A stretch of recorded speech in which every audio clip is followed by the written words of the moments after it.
ومولك يتم توسيعها أيضا لتشمل باقي مصادر وإدارة الشأن العام، سواء كانت مؤسسات وسواء كانت خارجية أو داخلية أو غيرها. فيما يرتبط بالحديث عن فخامة رئيس الجمهورية، تحدث أساسا أن كل التوجيهات اللي تقدم أن بعض من الحالات لا تؤخذ أو لا يأخذها البعض بعد الجدية التي تحدث بها عنها، وهو ما معناها مطلقا بأنه فهم إفلات من العقوبة. ما هو معناها أنه التشديد وتجديد التأكيد على أنه لا تسامح مع الفساد. وشدد قاع في اللقاء اليوم في اجتماع اليوم بأنه لن يكون هناك أي إنذار استباقي للمفسدين، بمعنى ستتم المحاسبة والمساءلة، وهذه بوصلة للعمل الحكومي. وكان لقاء تعارفي قالوا قدمت فيه محددات رئيسية بالنسبة لأعضاء الجدد الجداد، وبالنسبة لوك اللي تم تجديد تأكيد الثقة فيهم أيضا. ومن أهم المحددات التضامن الحكومي والالتزام السياسي ومحاربة الفساد وإبراء الذمة المالية بالتصريح لدى الهيئات المعنية بالنسبة للوزراء، وكذلك عدم تفهم بأن تحمل المسؤولية في قطاع معين يعفي من المسؤولية في مجال المحاسبة والمساءلة. كل وزير مسؤول عن القطاع الذي يديره، عن تغيب موظفيه، عن تأخر أو تعثر مشاريعه، وكذلك عن الأخطاء التي قد تحدث في لجان صفقات قطاعه أيضا. وهذا درجة من تحميل مسؤولية كبيرة بالنسبة للموظفين العموميين، ورفع منسوب الإحساس بالمسؤولية والشعور بالتكليف لدى المسؤولين العموميين، وليس إفلاتا من العقوبة ولا تسترا عليها، وإنما تجديد التأكيد على محاربة الفساد على أعلى المستويات.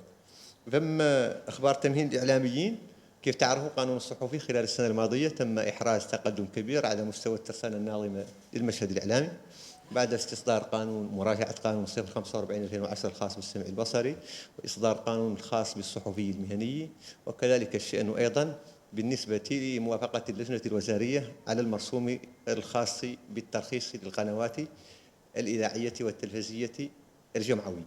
ولذلك أدخلت إصلاحات قانونية كبيرة على مستوى المشهد الإعلامي، وما تحدثتم عنه الآن يرتبط أي ارتباط بالنصوص التطبيقية للقانون وهو المرسوم. وأحمل إليكم بشرى بأنه سيكون قريبا بحول الله سيتم إصدار المرسوم، وسيتم إصدار قرار مرتبط بالإذاعات الجمعوية أيضا، وهو جزء من الإصلاحات التي أدخلتها اللجنة المكلفة بإصلاح قطاع الإعلام، ويتم تنفيذها بشكل تدريجي والآن بشكل متسارع أيضا.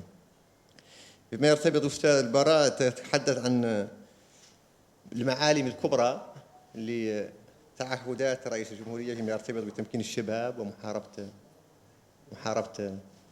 الفساد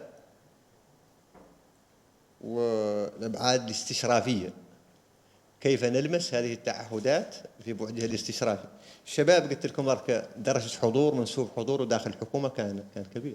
تم استحداث قطاع خاص أيضا بالتمكين للشباب، ليس بتشغيل أو توظيف الشباب، وإنما بالتمكين مع كل ما تحمله كلمة التمكين من معطيات ترتبط بالتشغيل وترتبط بالتوظيف وترتبط بالتمكين. وحتى على المستوى البروتوكولي لكم أن تلاحظوا اليوم في انعقاد مجلس الوزراء أن ثمة تغييرا بروتوكوليا يرتبط بحضور الوزير المسؤول داخل قاعة مجلس الاجتماع، الوزير المسؤول عن التمكين للشباب، فيما يعني رفع الدرجة البروتوكولية أيضا للقطاعات المعنية بترقية الشباب. محاربة الفساد هو طرح أصيل ومتواصل، وما جد فيه الآن هو المزيد من التأكيد على مواصلته بشكل لا وجود لتسامح فيه مطلقا. تحدث الأستاذ صنيبة عن أخبار الناحية المالية.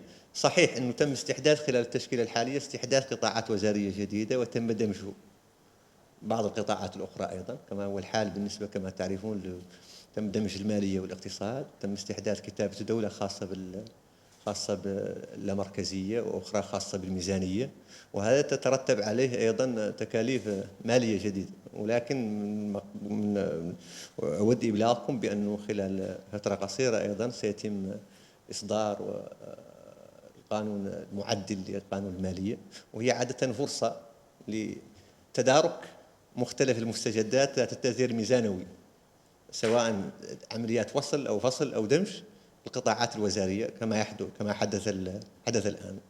أتحدث الآن. السؤال الأخير اللي مرتبط بالتعديلات التي أدخلت على مستوى وزارة الثقافة، ثمة 3 تغييرات. التغيير الأول أنه في إطار التمكين للشباب تم إفراد وزارة خاصة بالشباب، لذلك القطاع المرتبط أو المكونة الخاصة بالشباب والرياضة تمت إضافتها إلى الوزارة الجديدة وهي وزارة التمكين للشباب. ثانيا تم إظهار المضمر وهو المرتبط بالاتصال. الوزارة كانت وزارة الثقافة والعلاقات مع البرلمان، ومع ذلك هي تدير عمليا أو لها سلطة وصاية على مختلف مؤسسات الإعلام العمومية والخاصة. لذلك لأول مرة أيضا بعد قطيعة ظهرت كلمة الاتصال بما تحمله من دلالات التصالح مع متطلبات الحقل ومتطلبات القطاعات التابعة للقطاع الوزاري. لذلك أضيفت الاتصال وأضيفت الفنون، وفي هذا إشارة عميقة أيضا إلى الاهتمام بمختلف أنواع الفنون.